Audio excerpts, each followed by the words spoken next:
Assalamualaikum, selamat siang teman-teman. Hari ini saya mau nunjukin ke teman-teman ya, tanaman apa aja yang saya tanam di teras ya. Di teras itu maksudnya itu tanaman yang di pelataran ya, di pelataran. Nah, jadi ini pelataran, terus langsung masuk ke pintu masuk ke dalam. Nah, jadi ada beberapa jenis tanaman koleksi yang sengaja pengen dijadikan indukan ya atau bibitan. Oke, jadi aku mau tunjukin ya. Pertama di sini saya punya Syngonium. Ini Syngonium biasa, tapi saya suka sih karena dia tuh nggak rewel.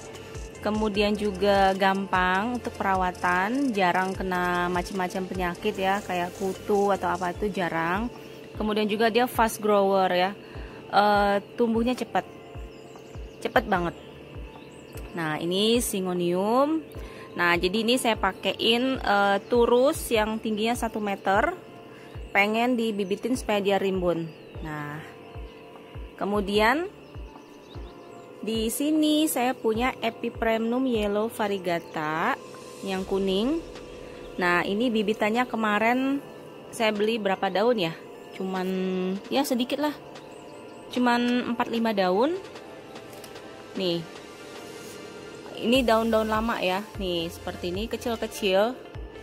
Ini kalau daun jelek kayak gini udah tua, dibuang aja, nih kayak gitu dibuang. Nah, jadi ini memang saya pengen bibitin, dijadiin indukan. Terus saya pasangin turus juga yang 1 meter, dan hari ini dia udah mencapai di 1 meter. Nih ya, daun yang barunya udah lumayan gede lah. Nih perbandingan telapak tangan aku sama si daun, panjangnya hampir sama lah ya dengan telapak tangan. Terus juga ini udah mau keluar lagi tunas baru nih. Nah, jadi Epipremnum yellow variegata ini juga termasuk gampang ya teman-teman. Jadi ini recommended sekali kalau kalian pengen tanaman Epipremnum, karena menurut aku dia itu jarang kena penyakit sih. Kemudian juga cepat tumbuhnya, apalagi kalau kalian pasangin turus kayak gini. Nih, akar anginnya kan dia cepet ya. Nih, nempel di turus. Nanti rencananya kalau udah tinggi lewat di atas 1 meter, mau aku cut ya, kemudian aku perbanyak lagi. Kalau pengen rimbun, teman-teman bisa mulai tanam lagi dari bawah, colok lagi, tancap lagi di bawah, nanti dia akan naik lagi, merembet lagi ke atas.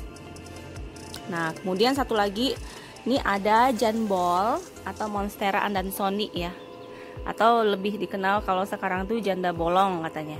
Ini Monstera Andansoni.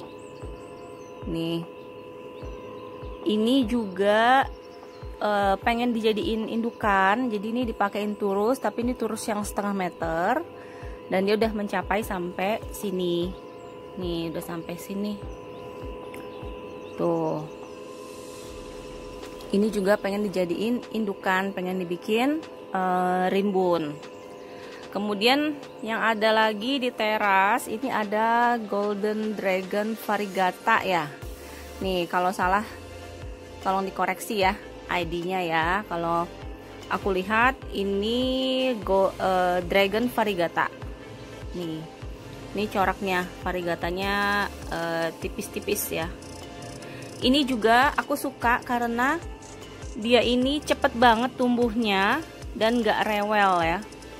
Alhamdulillah nggak rewel. Kemarin beli bibitannya dari berapa daun ya? 2-3 daun. Nah, sekarang dia udah gede. Ini udah daun-daun baru nih, yang kalau masih hijau-hijau muda kayak gini nih hijau. Ini daun baru nih, kalau daun lama dia kayak gini tua ya. Nih. Ini udah aku repot, udah pakein pot gede. Potnya ukuran berapa ya? Ini sekitar pot ukuran 25. Akarnya juga udah ke mana-mana, cepet banget. Nih, pokoknya ini lovely banget, cantik ya. Nah, terus yang ini kalian udah tahu ya, ini Philodendron Pink Princess. Ini juga pengen dijadiin indukan, pengen dibuat tinggi. Yang ini aku pakein turus 1 meter. Nih hari ini dia udah keluar lagi daun baru. Nih kita ngintip dikit yuk. Tuh, pinknya separuh lagi ya, pinknya. Yang ini juga kita lihat, oh daun barunya belum terbuka sempurna, baru separuh. Ini juga pengen dibuat indukan.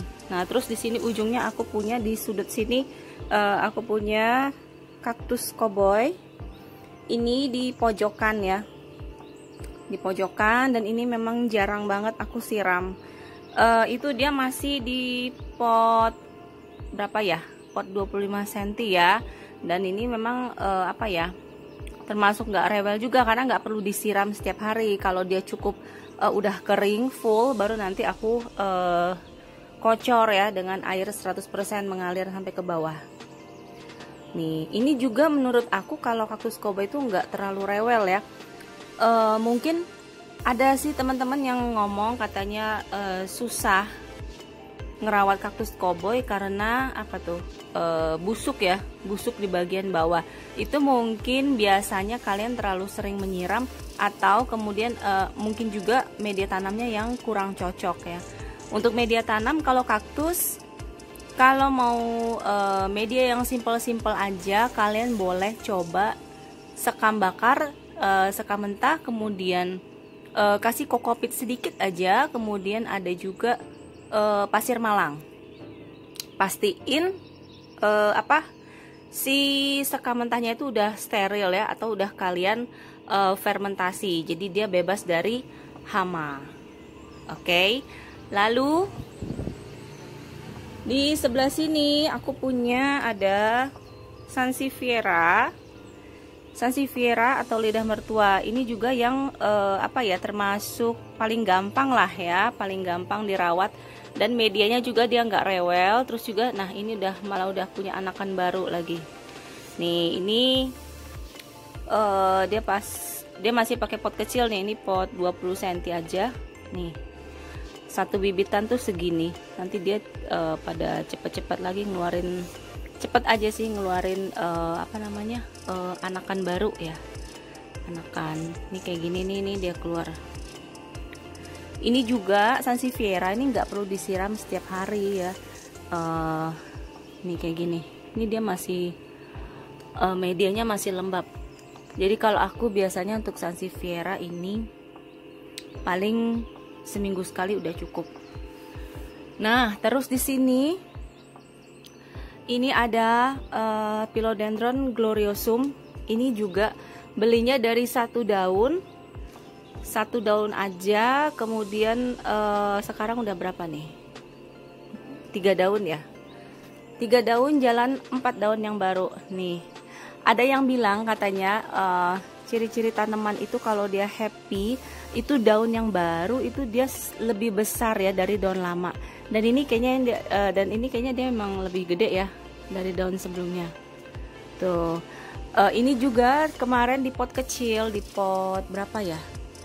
Pot 20 cm, sekarang aku naikkan ke pot 25 atau 30-an.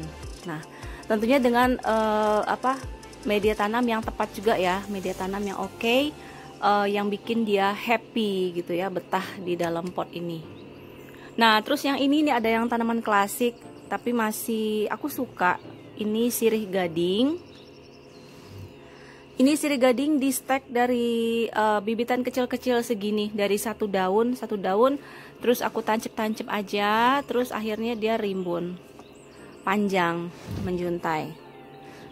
Belum panjang-panjang banget sih, cuman ya udah lumayan lah ya. Dan memang ini juga termasuk nggak sulit ya untuk dipelihara. Jadi kalian yang newbie pengen belajar coba-coba tanam, ini recommended sekali ya, sirih gading.